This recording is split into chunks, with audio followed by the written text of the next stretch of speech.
Okay, remember that they're changing my voice. This video is about the implications of the strike on Iran and the strikes that are going on still. So first of all, I do not think that my videos are going to give one side or the other side the upper hand. But I put God first no matter what, so I'm not so concerned with whether it does or not. We all know that the government and corporations and social clubs and the people who own social media sites, including dating sites, including what? Dating sites. We all know that they are scrambling to control dating, and they are punishing people and blacklisting people based on who they date and how they think, which has implications on dating as well. So when we look at a strike on Iran, right? Bear with me now. I'm going to say something that's a little controversial, maybe a little awkward to say, a little hard to hear. When we look at these strikes, they have implications on people's conception of divine order. For example, the Big Bang Theory, or when people make love, right? And they, impregnate a woman. That process is similar to the process, or it's said to be similar to the process of dropping a bomb. Okay. So bombs are dropped and babies are dropped. And the things that matter most are dropped for things that don't matter so much. And we see immature sexual behavior coming from the oppressors. The corporate class deals in neo-Roman prostitution, human trafficking, you name it. It goes way deeper than Epstein. Epstein isn't even the tip of the iceberg, and you all know it very well. For example, when it comes to sexual harassment, do you think Epstein covers 90% of it or something? No. Okay, he's not even the tip of the iceberg, and so it is with sexual coercion, human trafficking, and the technologies that were used to turn those young females out. And when we look at their pictures and we look at the way they have about them, they look like they've been in cults for a long time, and they made a deal with the government to talk about some things and to avoid talking about other things. And I'm not trying to hurt their feelings or something. This has to be said. Most of them probably do want it to be said.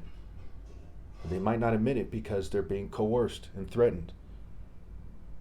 The government loves creating the situation where you're threatened. Like if you live in Detroit or Chicago, you're threatened by gangs and corrupt cops and your employers, what have you, and they say that they'll help you out if you do X, Y, and Z. And that's part of the process of controlling dating. So when we look at the fact that people are killed, people often forget that something that is more important is whether or not you have children and who has what children and why.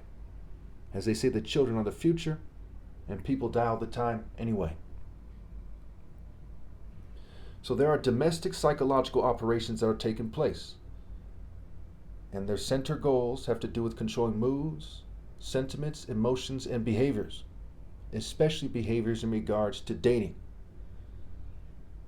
The United States of America absolutely practices eugenics.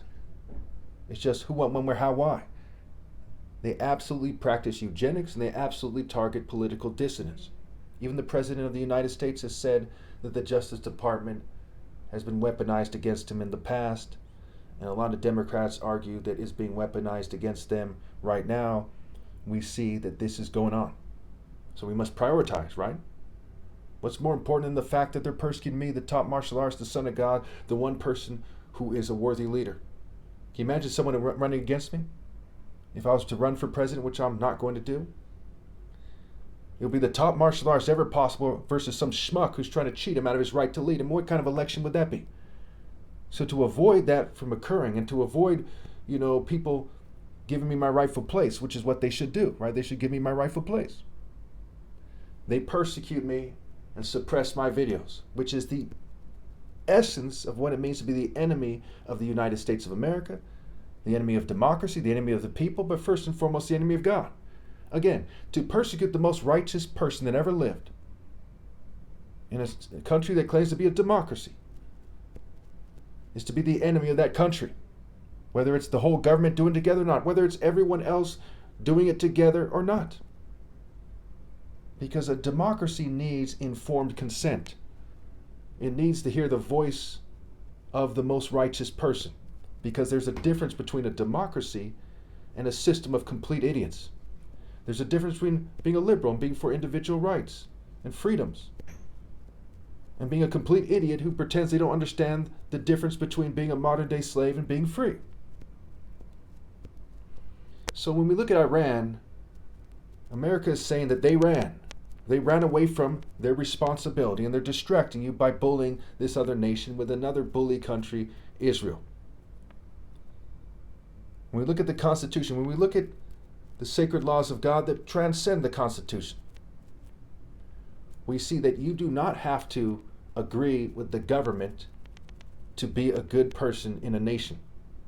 And when all governments are corrupt, obviously you should disagree with the government, but not as controlled opposition or some propagandist or some feeble person who is pretending that they're doing something.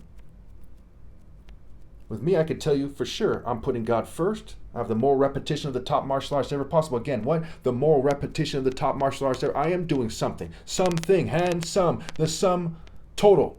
The hand of God. Donald Trump is not doing anything. The president of Iran isn't doing anything. The president of Israel, the UK, they're not doing anything. The presidents and the leaders of the inhabitants of the earth, they're just acting like children. Ver in virtue means man. And if you cheat the most righteous person out of his right to lead, especially if you know who he is and where he is, then you're just a little child that needs to grow up. You're just a widow kid that doesn't rise to the occasion to be a man.